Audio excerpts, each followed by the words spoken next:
Good morning, comic book fans. Welcome back to Comics in 5 Minutes. Fuck guys, I'm your ever-loving host, Shorty. There's not really much to review this week, and I found myself going to depths of the barrel I didn't think I ever would do, including a Spider-Man A Long Way Home, and I don't really have an awful lot of positive things to say about this, unfortunately. It's mostly going to be me just laughing at how silly it can be. But I'm going to attempt to be vaguely nice at some point. Adam Kubert is a good artist. Like, the action sequences in it, pretty damn solid.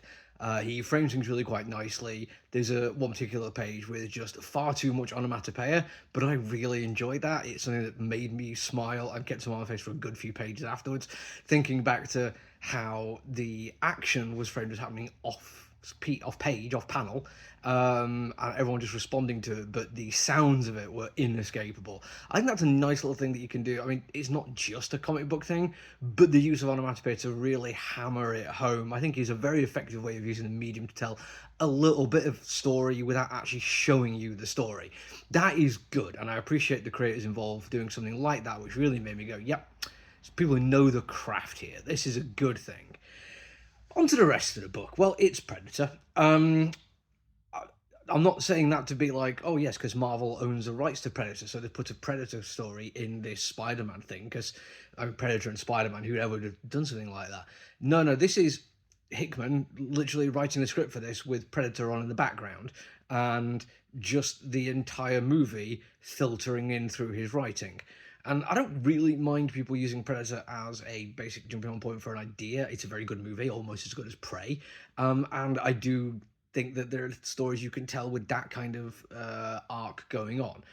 This one just feels very Route One, very, we want something to be a Predator style thing. So what we're going to do is we're going to have Frank Castle as Arnie, which it makes me go, wait, what now?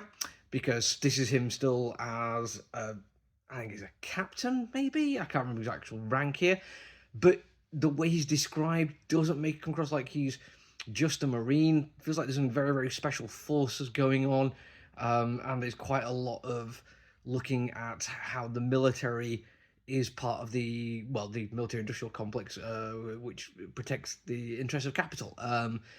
Which felt out of place for how silly this kind of got. I mean, yes, there are 100% notes of that in Predator, so I will forgive it, but it did feel kind of an odd thing for Castle to be that worried about. And then there's a whole bunch of other people who are not going to survive the comic book, where weirdly there's quite a lot of time given to giving them very, very silly nicknames. And when I say silly, yeah, I can't remember a single one of them. They were all absolutely ludicrous, and I think they don't make any sense at all, but who am I to complain? And the Predator thing, well, that's Hulk, obviously, because that makes sense. Because again, Marvel have Predator, but if they're gonna do it, let's get Hulk, this giant thing that doesn't need to be subtle in any way, shape, or form, and can absolutely just murder a bunch of humans with guns without ever even thinking about it. But build up some tension and have them running away and it being a thing in the woods or the forest, should I say? And it's like, right, yeah, okay, cool. But the bit that really got me is Shield was aware of this. They used the fact that it would be Hydra and AIM, Advanced Idea Mechanics, fighting against each other and sending in some people to go and actually in the confusion take the thing away.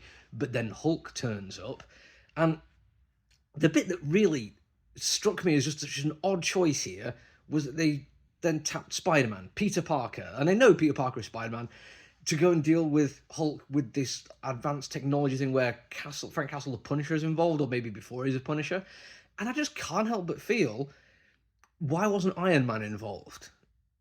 I know this is a very Route One, low-level criticism of comic books, that you have these huge amount of characters to play with. Why did you choose the ones you did? Why doesn't Superman go and get involved more in the DC? Why doesn't Thor do more in the Marvel Universe?